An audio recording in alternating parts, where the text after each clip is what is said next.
Good evening, everyone. My name is Matt Brinkman, and this is your video for June 25th. When my wife first said she wanted me to do this, I really knew I wanted to speak about the income side of Advocare.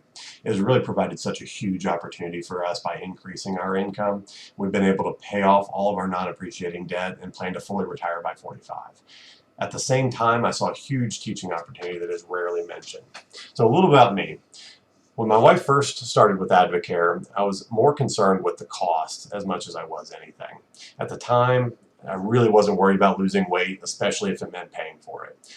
Shortly later, my wife decided to go ahead and sign me up for a challenge. So, long story short, I'm glad she did.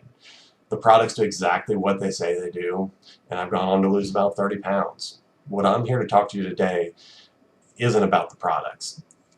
We know those work. What I'm going to speak to you about is the finances. So I'm a financial advisor with a local credit union. Obviously, finances are one of the things that I take pretty seriously. Finances are a huge issue in the US and are going to continue to be. I spend every day guiding people to and through retirement. And from that, there's really two main problems I see with our financial future. First, almost all of the retirees I deal with have a defined benefit plan or a pension from their previous employer. Prior to 1990, if you had a job, 70% of the time you had a pension. Here's a newsflash: pensions are gone. Only 10% of employers today offer pensions. Secondly, it's spending. A lot of you may disagree, but money here is easy to make. Work hard, and you typically are rewarded with a paycheck. Add Advocare on top, and the ceiling is endless. The problems come from the consumer side. Just as easy it is to make the money, it's easy to spend the money. Consumerism has really taken over our culture. High prices combined with the desire to have the newest and coolest of everything. It's really putting a huge percentage of the population behind the eight ball.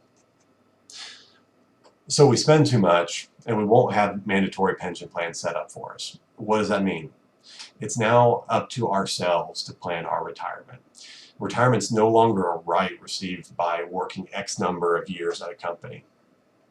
It's now a privilege to the select few of us who realize the mess we're in. It's now a privilege to those of us who plan, to those of us who set goals, to those of us who focus on the end goal, to be able to live our lives on our own terms, not to be forced into poverty at old age because of a failing body that can't work anymore. So what's the key to finances? It's actually pretty simple. Work as hard as you can at your job now. Whether it's Advocare, whether it's a full-time job, whether it's both. Focus on earning money. Most of us have this part figured out. Next, it's spend less than you make. How? Quit buying stuff. Start tracking expenses. Cut unneeded spending. If you have debts, it is an emergency. Don't go buy $15 lunch at Panera every day. Just because Advocare allows us to make more money doesn't mean we can spend more money. Once you're saving 10, 20, or 30% of your income and your debt's gone, start investing that money. The best time to invest in your future was yesterday, but the next best time, it's now. Start planning your early retirement now. If you don't, I can promise you, no one's planning it for you.